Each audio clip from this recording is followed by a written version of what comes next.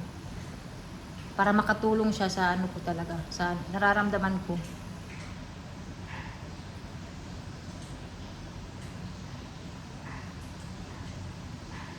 Tsaka ayun nga, nagbasa rin ako ng mga ibang comments na ako, natakot din ako sa iba na comments mga kamamsi na raw, ba yun, aneurysm, ganyan.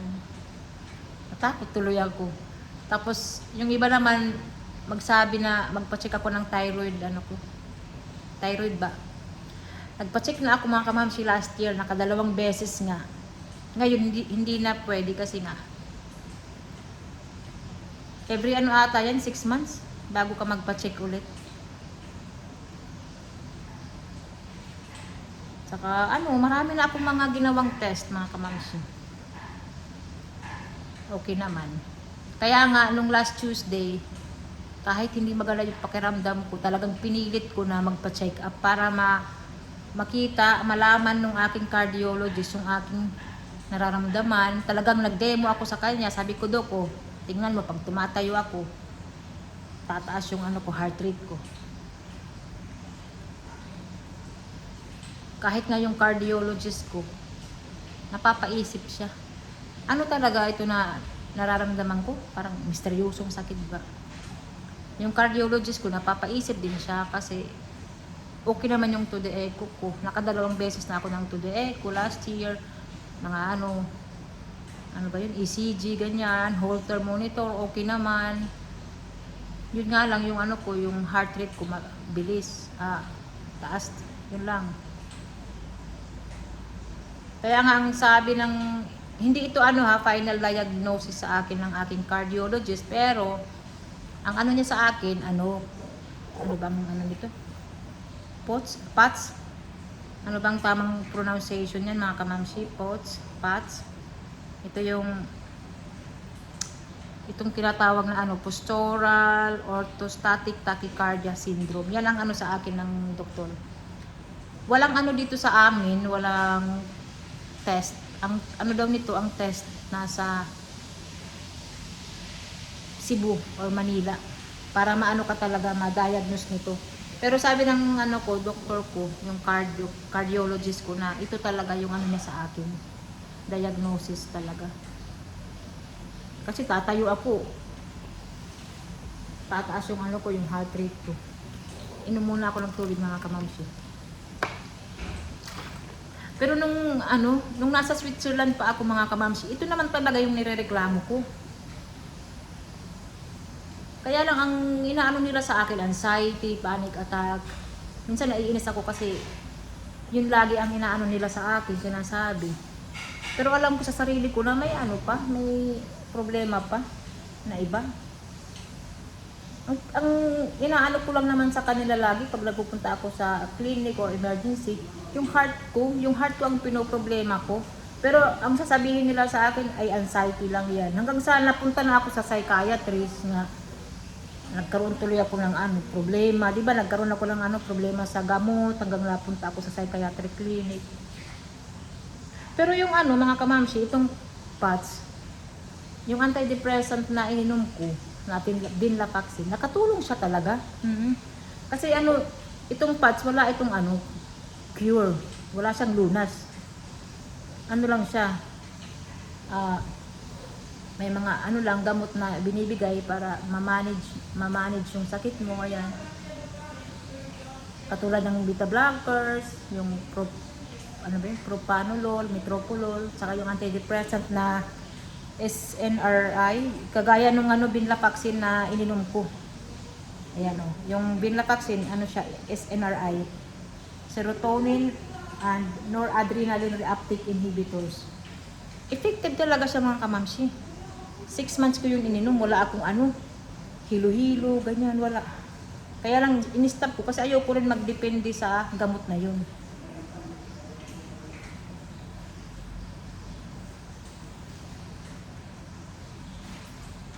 Kaya ngayon ang iniinom ko, Metoprolol. Yun nga lang, hindi pa ako ano talaga 100% na okay. Yung heart rate ko lang yung natulungan niya. Pero yung iba ng mga sintomas wala pa.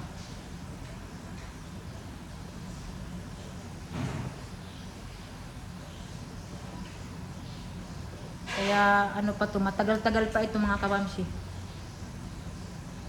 na nararamdaman ko.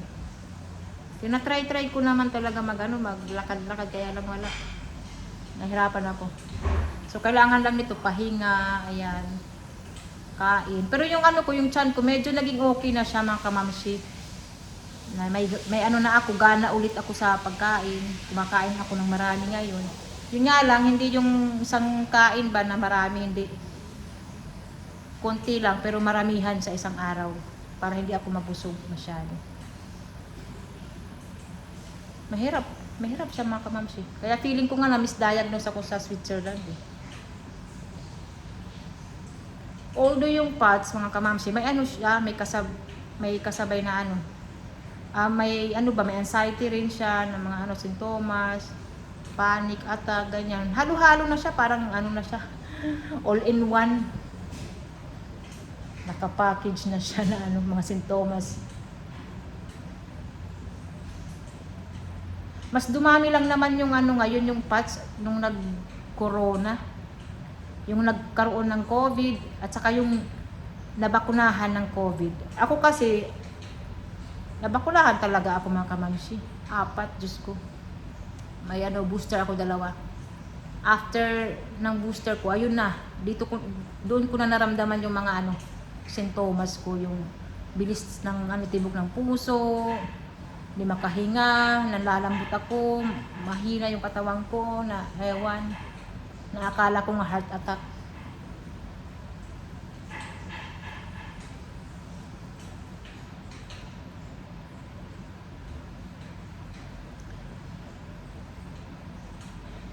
Palagi ko yung sinasabi doon sa Switzerland pero wala namang naniniwala sa akin.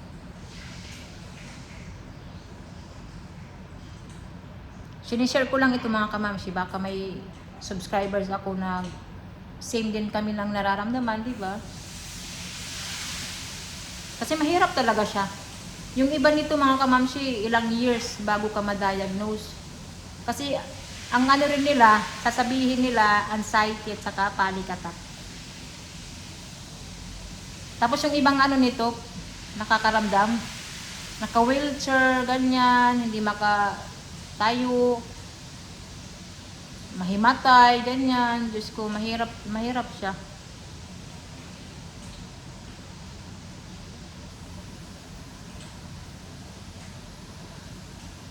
Kaya pag medyo malakas-lakas na ako, exercise paunti-unti. Yun lang ang yun ang sabi sa akin ng cardiologist ko na pa rin, walking, exercise lang.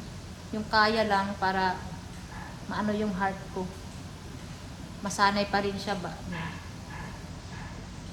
Ano ba yun? Yung parang, ano ba yun? Hindi ko ma-explain. Basta, kailangan exercise pa rin. So, yun lang mga kamamshi, yung ano ko, chika ko sa inyo. Mahirap talaga ito na na nararamdaman ko. Hindi ko magawa yung mga gusto kong gawin talaga. Yung mga simpleng gawin ko lang, hindi ko magawa. Saka yun nga, nahihirapan ako dahil may hagdan kami. Bawal yung yung POTS sa may hagdan. Kaya pala nung naglilinis ako mga kamamshi, nung nagsa-sideline ako sa Switzerland, yung bahay na yun, may mga hagdan. Kaya pala habang naglilinis ako doon, inaatake ako. Hindi ako makahinga. One time, naglinis ako. Malapit lang sa amin. Walking distance lang. Hindi pa ako nag-isang oras.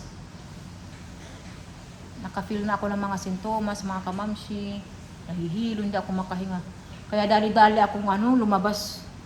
Dali-dali akong lumabas doon mga kamamshi. Umuwi ako sa bahay. Sabi ko doon sa may-ari na, hindi ko matatapos yung trabaho ko kasi hindi ako, I'm not feeling well, ganun, basta. Habang ako naglalakad, para akong matutumba, pero pinilit ko mga kamamsi na hindi ako matumba hanggang sa makauwi ako. Sabi ko kay Daddy Marco, ano hindi maganda yung pakiramdam ko, bigyan mo ako ng asin. Binigyan ako ni Daddy Marco ng asin. Sabi ni Daddy Marco, bakit? Bakit asin? Basta bigyan mo lang ako. Doon, naging okay yung pakiramdam ko. Kasi yung PADS mga kamamsi, kailangan daw maraming tubig at saka asin, mag-ano ka ng asin.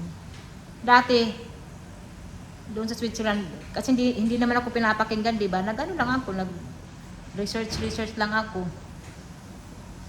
Kaya minsan pag umalis ako sa bahay, may dala akong asin. Pag inaatake ako, kumakain ako ng asin. Naaano siya mga kamamsi, ha? Naiibsan yung nararamdaman ko. Effective siya.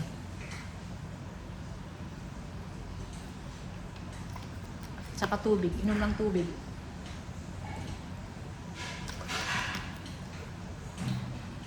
So ayan lang mga kamamsi, ha, yung ating chika muna kasi ayoko na magsalita ng pa matagal. So ayan, i-update ko ulit kayo mga kamamsi sa ko, kalagayan ko. Bukas, Lunes, ayan may pasok. Pasok na naman ng mga bata.